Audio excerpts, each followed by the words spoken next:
به نام خدا. دوستان عزیز سلام، وقت شما بخیر. شما را به یک دیگر از برنامه‌های ما خوش آمدید میگیم. دوستان عزیز، قسمی که شما در جریان هستین، ما برنامه‌های ما را با دوستای میگیریم که کارآفرین هستند و کسب و کارهای تازه راه اندازی میکنن و همچنان فعالین اقتصادی هستند و یک قسمت از برنامه ما مربوط کسایی میشه، مربوط جوانایی میشه که فعالیت‌های چشمگیر را دارن و جوانای موفق هستند و همچنان ما در برنامه‌های ما گنجایش جای از این را گذاشتیم که دوستایی که کتاب‌های مختلف را مطالعه میکنه و میخواد که خلاصه کتاب را از آدرس برنامه ما به سهم شما دوستا برسانه. همچنان در برنامه‌های ما داریم و در این برنامه یک از دکتر صاحبای موفق را کنار ما داریم که می‌خوایم که دیدگاهشان را داشته باشیم و ببینیم که همین مسیرهایی را که اینا طی کردن، این مسیرها را چگونه آمدن و تجربیاتشان را می‌خوایم که از آدرس برنامه ما خدمت شما پیشکش بکنن. دکتر صاحب خوش آمدین و ما که برنامه ما در اختیار شما هست، بفرمایین احوال پرسی داشته باشین، بعد از اون میریم طرف سوالا. سلام خدمت شما و خدمت بینندگان محترم برنامه تان. خوشحال شدم که مهمان برنامه شما شدم و بعد از مدت ها استاد مولدین گرامی خودتان را ملاقات کردم. ما در خدمتتان هستم در خدمت سوالاتتان. بسیار زیاد تشکر دکتر صاحب که در برنامه حضور پیدا کردین و وقت گرانبهای تا خدمت برنامه ما و خدمت دوستا گذاشتین. من هم قلبا خرسند هستم که شما را امروز در این برنامه مهم از نزدیک دیدم. من گفتم چقدر خوب است که دکتر صاحب جوان دیدیم و حیف است که اگر ما یک برنامه نداشته باشیم و تجربیات خدمت دوستا پیشکش نکنیم. گفته به او خاطر دکتر صاحب، قسمی که ما فهمیدیم شما از آدرس ویزای تحصیلی قبل از تحولات اخیر افغانستان آمدین به دولت آلمان و در اینجا مصروف هستین و چطور که این مسیر را طی کردین میشه که از این مسیر بگوین و بعد از اون ما میخوایم که چند نکته در مورد شما بر دوستا بگویم. بفرمایید. تشکر استاد محترم. ما از طریق پروگرام ویزه تحصیلی به آلمان آمدم که البته به پروگرام ماستری بسیار خوب که ابتدا اونجا در افغانستان و یکی از پانتونایی که اینجا بود ماستری درس میداد برشان اپلای کردم. از این طرف ادمیشن از یکی از پانتونا از منشن گرفتم. وقتی که گرفتم دیگه مراحل اداریش طی کردم. بعد از او از طریق این ویزه ماستری به آلمان آمدم و اینجا به خاطر تحصیل.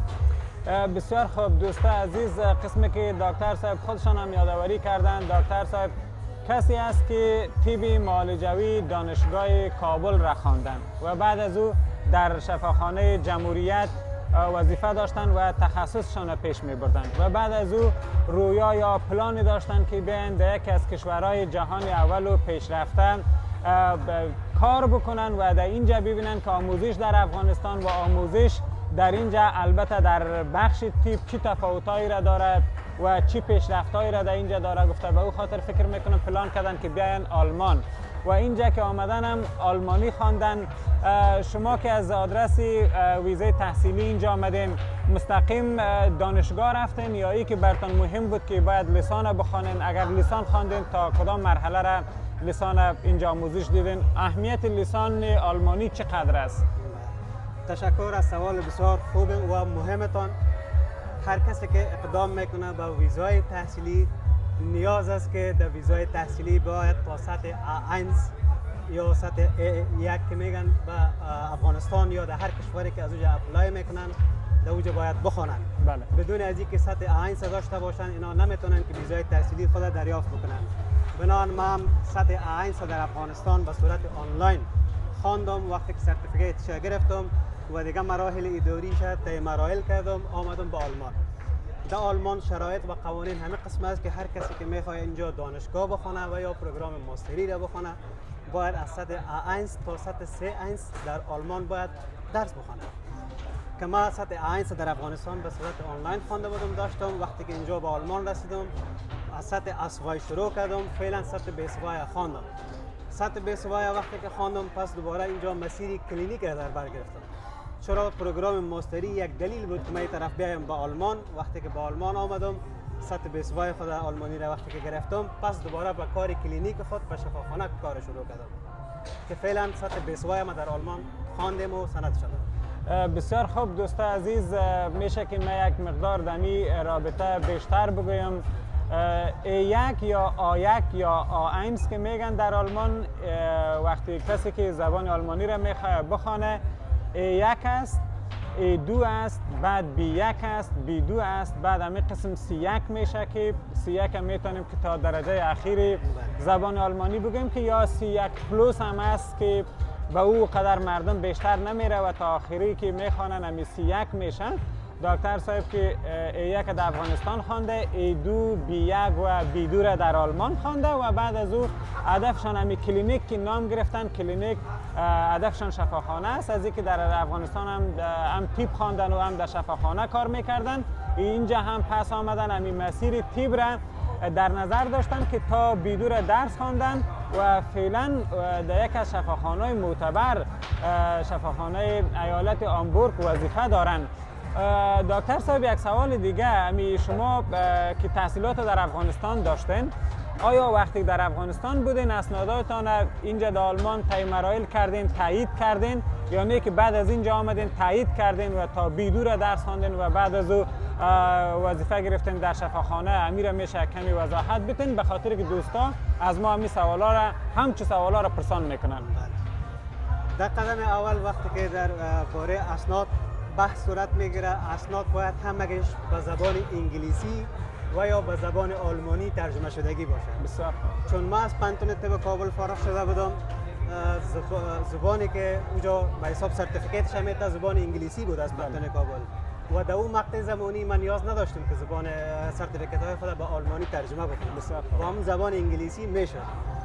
وقتی که ما با زبان انگلیسی اینجا آمدم، همزمان کورس زبان شروع کردم، بعد از اون تانستم که اسناد خود در اینجا انرکینم یا تایید بکنم. بسیار خوب. بله، یعنی نیاز نیست که حتما باید به زبان آلمانی ترجمه شده باشه قبل از اینکه به آلمان بیاید. خب میشه که وقتی که ویزا را گرفتین با آلمان آمدین، بعد از اون هم اسنادهای خود تایید بکنید. بسیار خوب.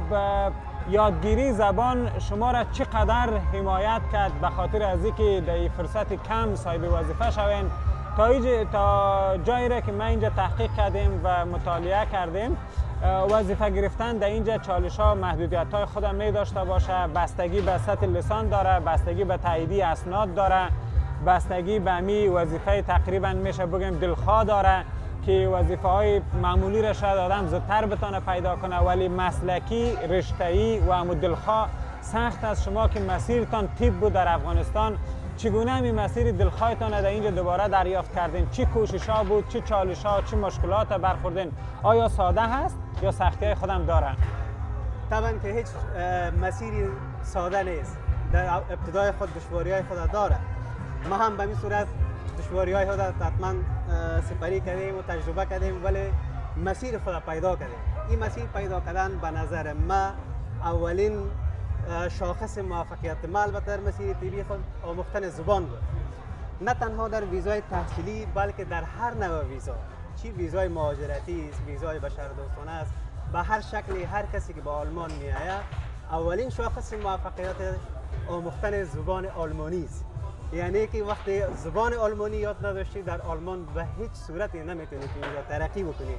و با درک این مفهوم اولین کاری که ما با آلمان کردم در این مدت 3 سال 3 سال که بود، آموختن زبان آلمانی را بسیار جدی گرفتم و از ما ابتدا زبان آموختم تا اینکه بتوانم در مسیر موفقیت خود پای بگذارم که همچنان با آموختن زبان توانستیم که در مسیر طبی خود پس دوباره اینجا شامل کار شد.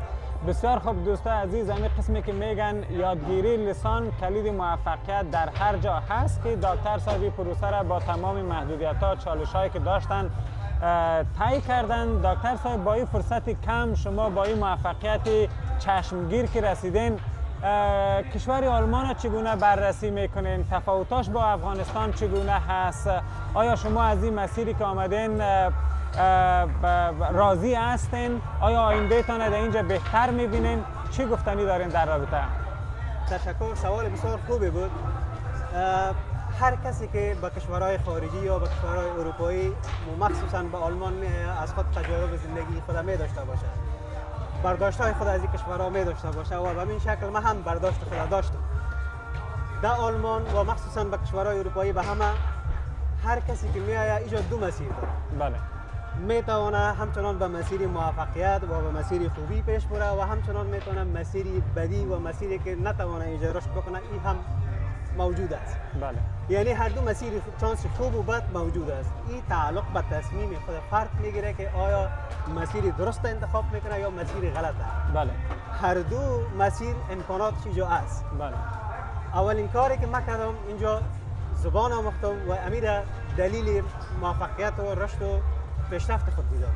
بنابراین هر دو مسیر اینجا موجود است. هر کسی که میآید مشوره ما است که اینجا باید خوبی و بدی را تشخیص بده. فضای افغانستان نیست. اینجا هر کسی میتونه که به زودترین فرصت به مسیری بره بره و به زودترین فرصت میتونه که مسیر خود هم مشخص بسازه. بنابراین نظر ما است که باید هر کسی که میاد اینجا اول توجه بکنه، خود به یک موقف برسانه، درس خود بخونه، زبان خود بیاموزه و بعد از اون میتونه که تشخیص بده. بسیار خوب، تشکر. دقیقاً دکتر صاحب همین قسم از یادگیری زبان، همین قسمی که گفتیم مهم است. خود پیدا کردن وظیفه بسیار زیاد مهم است، به خاطر از اینکه کشورهای اقتصادی است و تا یک مرحله را شاید دولت حمایت بکنه. بعد از یک مرحله میگه که باید شما اینجا وظیفه خود داشته باشین، دنبال کارتان باید بوده باشین و دیگه همین ادغام شدن در جامعه است. شما فکر میکنم که در کارهای اجتماعی مثل کاریتاس، دیاکونی هم گفتن که قبلا وظیفه داشتن، همراهشان همکاری میکردن. فرصت های اهمیت فعالیت های اجتماعی را چگونه میبینین؟ شما که در اونجا رفتین یک مدتی را مثلا در این کارا سپری کردین، آیا برتان آموزنده بود؟ بر دوستا توصیه میکنین که خوب است؟ میشه در این قسمت هم نظرتان بگوین. 100% که آموزنده است کارهای اجتماعی. چرا تنها ما با رفتن به کورس و با کتاب و قلم زبان آلمانی را نمیتونیم بیاموزیم، به هیچ وجه نمیتونیم. شاید تا یک اندازه محدودیت های گرامری و گپا را بفهمیم، ولی تکلم ما، قدرت بیان ما، قدرت فهم ما از زبان آلمانی تنها به کتاب رسیده نمیشه. ضرور است که ما باید در متن جامعه باشیم، ادغام شویم با جامعه و گپ بزنیم. هر وقتی که ما جرأت گپ زدن به یک زبان خارجی را داشته باشیم، او وقت ما میتونیم که زبان به خوبی یاد بگیریم.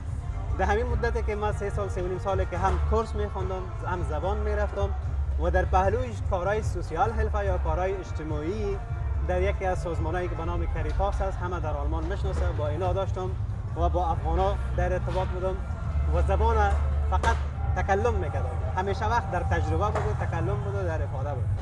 وقتی که اینمی قدرت افهام و تفهیم برای ما پیدا شد، همگیش دلیل اینمی بوده که کار کردیم، کار اجتماعی کردیم، در ارتباط بودیم، خود خواستیم زود ادغام بکنیم و زود زبان یاد بگیریم. دلیل موفقیت ما در پیشرفت زبان فقط کارهای اجتماعی بود و همچنان تعقیب کورس بود. بسیار خوب، تشکر دکتر صاحب. یک از سوالای دیگه را که همیشه دوستا از ما پرسان کرده، او سوالی است که آیا ویزای تحصیلی یا مسیرهای تحصیلی چگونه هست؟ جوانایی که فعلا در افغانستان هستند پرسان میکنن که آیا این مسیرها امکان داره که ما این مسیرها را طی بکنیم و همچون موفقیت را که فضل خدا امروز به دست شما آمده و سایر دوستها در بخش‌های مختلف اخصاً در بخش طبی به دست بیارن، در این مورد گفتنیتون بر دوستا چی است؟ بله، ببینین کشور آلمان یگانه کشور است که بیشترین محصل خارجی اینجا به خاطر تحصیل میاد. بسیار خوب. این یک نکته است که همگی باید ترک بکنه و هیچ نوع تفاوت کشوری و نژادی و مذهبی و ملیتی در اینجا موجود نیست. دقیق. یعنی هر کسی که اینمی امکانات در افغانستان داشته باشه یا در امریکا داشته باشه، هر دوش به یک دید اینجا دیده میشه و به هر دوش به یک نوع فکر همراهشان برخورد میشه اینجا و به هر دوش ویزا میتن به خاطر تحصیل. ولی این امکان از افغانستان موجود است و فعلا بسیار محصلین از افغانستان از این دریچه ویزای تحصیلی به آلمان میآیند به شکل اشکال مختلف. ویزای اوسبیلدونگ است، ویزای تحصیلی است، ویزای کاری است که اشکال و انواع مختلفش موجود است و به این شکل مردم از افغانستان میآیند به آلمان به خاطر تحصیل. بله، حتما شرایط داره.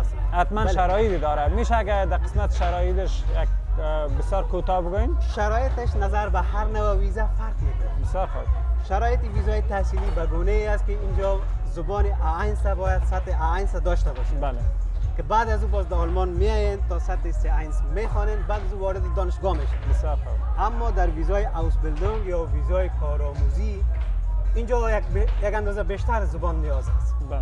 شما باید دمو افغانستان حدوداً 1 سال تا سطح B1 حداقل زبان بخوانید. بعد از اون میتونید که در ویزای کارآموزی که اکثرا این برای قابله ها و برای کسایی که نرسنگ و اینا به افغانستان خواندن خیلی مفید است. برای از نو فوراً ویزا میتونید در ویزای اوسبیلدونگ، ولی فقط شرایطش این نیست که زبان یاد داشته باشه. زبان تا سطح B1. به همین شکل در ویزای کاری هم زبان اهمیت برازنده داره. در او هم باید حداقل تا سطح B1 سند یا سرتیفیکیت زبان آلمانی را داشته باشند.